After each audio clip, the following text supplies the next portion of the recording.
Originally released for the Nintendo Wii, Xenoblade Chronicles 3D is essentially a port of a classic RPG that brought with it a few new features that made it one of the handheld's finest games. By far, the story is one of its strongest points, and like most games in the genre, what starts out as a somewhat simple tale soon develops into a grand narrative with several twists and turns, some that you'll likely never see coming. Combat-wise, everything is presented in real time and sees you commanding several characters who all possess their own unique moves or arts that can be improved throughout the course of the game. It's not all about fighting though, as the adventure was clearly designed around exploration, and it really shows. Your quest spans 2 massive continents, taking on over 400 optional side quests, and while most RPGs favour linear designs, this world practically begs you to go off the beaten path. Not only are there tons of nooks and crannies hidden everywhere, but the game rewards you with experience points and other bonuses for your curiosity. Now visually, Xenoblade Chronicles looks absolutely stunning on the 3DS. Of course, there were a few compromises made in order to get it up and running on the handheld, but the end result is still something truly impressive. Both the wider visual flair and depth of the fights have been preserved, as well as the feeling of scale created by the game's dramatically huge landscapes. Comparably, character models appear surprisingly expressive when viewed up close, regardless of the drop in resolution used to depict everything you'll see.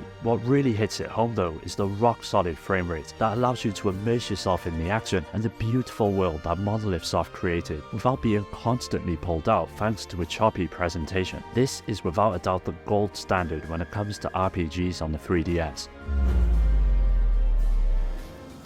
Liberation Maiden sees you taking up the fight as Shoko, the literal president of New Japan, as she fights off an invasion force hell-bent on destroying the country. It's essentially a shoot-'em-up that all revolves around a mech suit which grants you several different abilities and ways to take on the threat facing the country. However, that being said, it's not entirely just mindless explosions and destruction, as your main purpose in blowing stuff up isn't simply to destroy, but rather to purify. Things that you destroy will purify the area, bringing back beauty to the Japanese landscapes and also a lot of points to add to your score. These enemies, known as conduit spikes, serve up a distinct challenge depending on their type. You've got lesser spikes, which are often surrounded by swarms of smaller enemies, and also greater spikes, which are essentially the boss battles of the game. Here is where Liberation Maiden shines, and a keen understanding of all the tools in your pocket is key to your success. For a 3DS game, Liberation Maiden is pretty solid when it comes to presentation. Although the character and enemy models aren't the most advanced the 3DS has ever seen, the sheer number of them on screen at once is something that should truly be commended.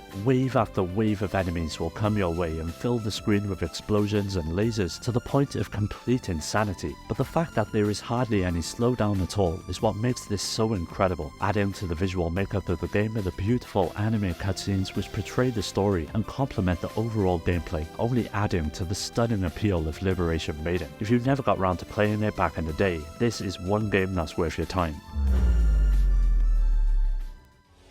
The 3DS wasn't really well known for its abundance of fighting games, but the ones that it did receive more than managed to take advantage of the extra power the handheld offered. After covering Street Fighter 4 in the previous part of this series, there's no way that I couldn't mention Tekken Prime Edition as well. The series' fast-paced, fluid action is flawlessly conveyed in this port, and it ends up feeling faithful to its console counterparts. As with most fighting games, there's a generous selection of fighters to jump into and control, from series veterans like Heihachi to appearances from later characters like Alice, who all have their own string of special moves and combos to help take on the competition. Now, since the 3DS's somewhat constrained button layout doesn't really lend itself to intense fighting gameplay, the developers made the compromise of adding 4 touchscreen buttons for each character's more difficult moves. This does make the game noticeably easier, but of course it's an entirely optional feature that doesn't affect the gameplay for those that prefer more of a challenge. Now, when it comes to presentation, Tekken 3D is a cut above the rest on the handheld.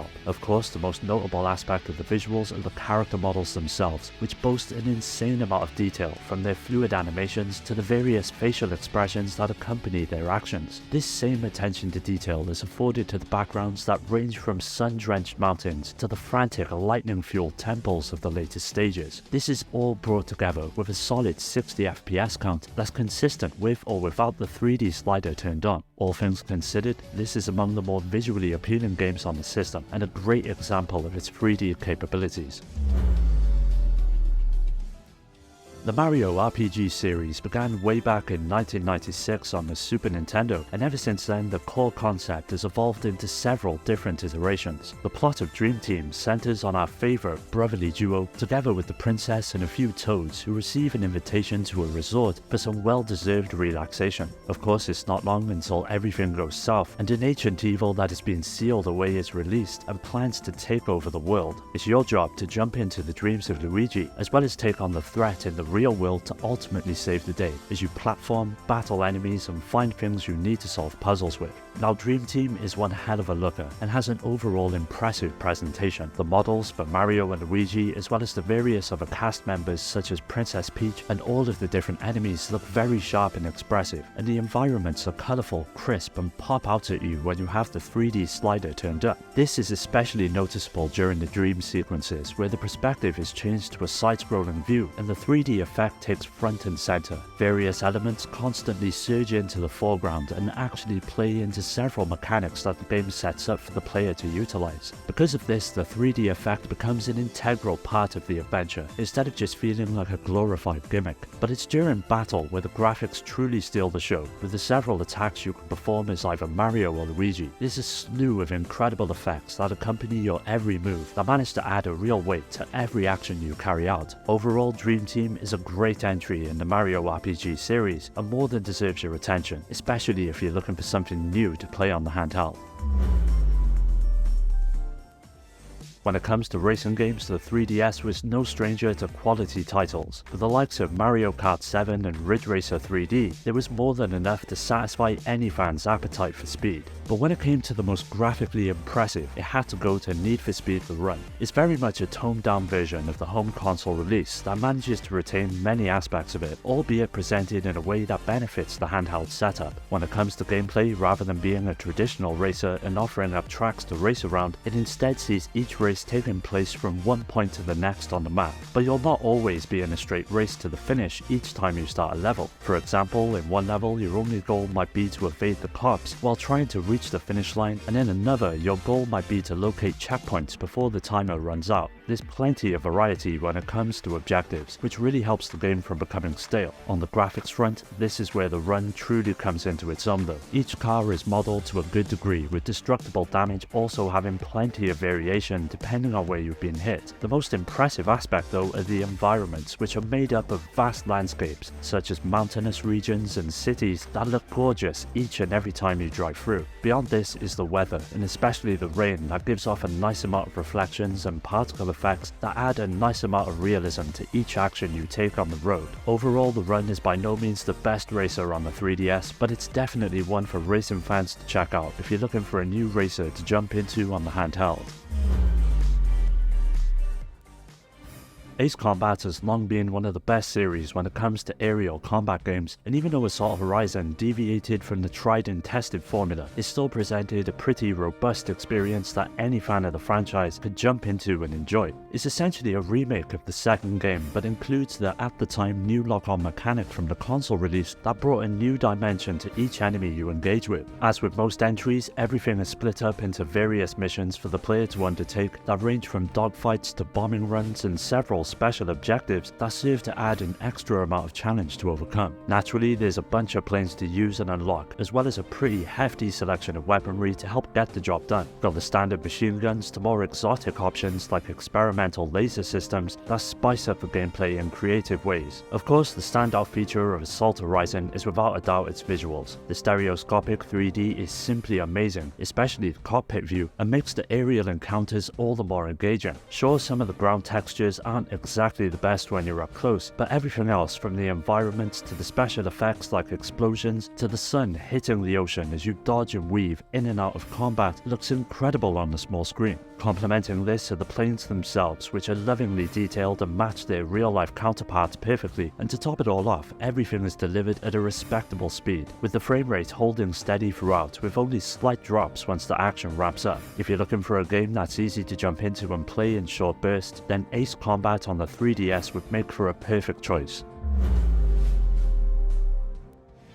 Dragon Ball Fusions is an SRPG that brings together characters from the series' entire history to decide which is the strongest of all. As the player, you get the chance to design your own fighter from scratch and then join a team of up to 5 members to battle it out on the field. The battle system is turn-based in nature and grants you several options when it comes to taking on your opponents. And although melee attacks are often more potent, the defender can still stop the attacks by attempting to predict which way the strike will come from. Additionally, there are some standard RPG elements like team-wide ultimate attacks that can be used occasionally, and special abilities that consume energy orbs that accumulate over time. As the name implies, executing fusions is also a major aspect of the game. The Dragon Ball universe contains a variety of fusion types, each with a unique application. For instance, though it only lasts one turn, the potent 5-person fusion functions as a special attack during battles, as well as other types that can provide you with temporary boosts to your stats. Now, as you can see, fusions is a bit of a looker when it comes to the visual department. It shows that the aging Nintendo 3DS can still to this day produce some very impressive graphics. The chibi models are the standouts when it comes to the game's presentation, as are the detailed backgrounds that depict various areas that fans will know and love from the show. Remarkably, the frame rate holds its own under the weight of everything that happens on screen, and it's clear that it's a demanding game on the 3DS, as evident by the lack of stereoscopic 3D, but its absence does nothing to detract from what is without a doubt one of the best looking games on the handheld.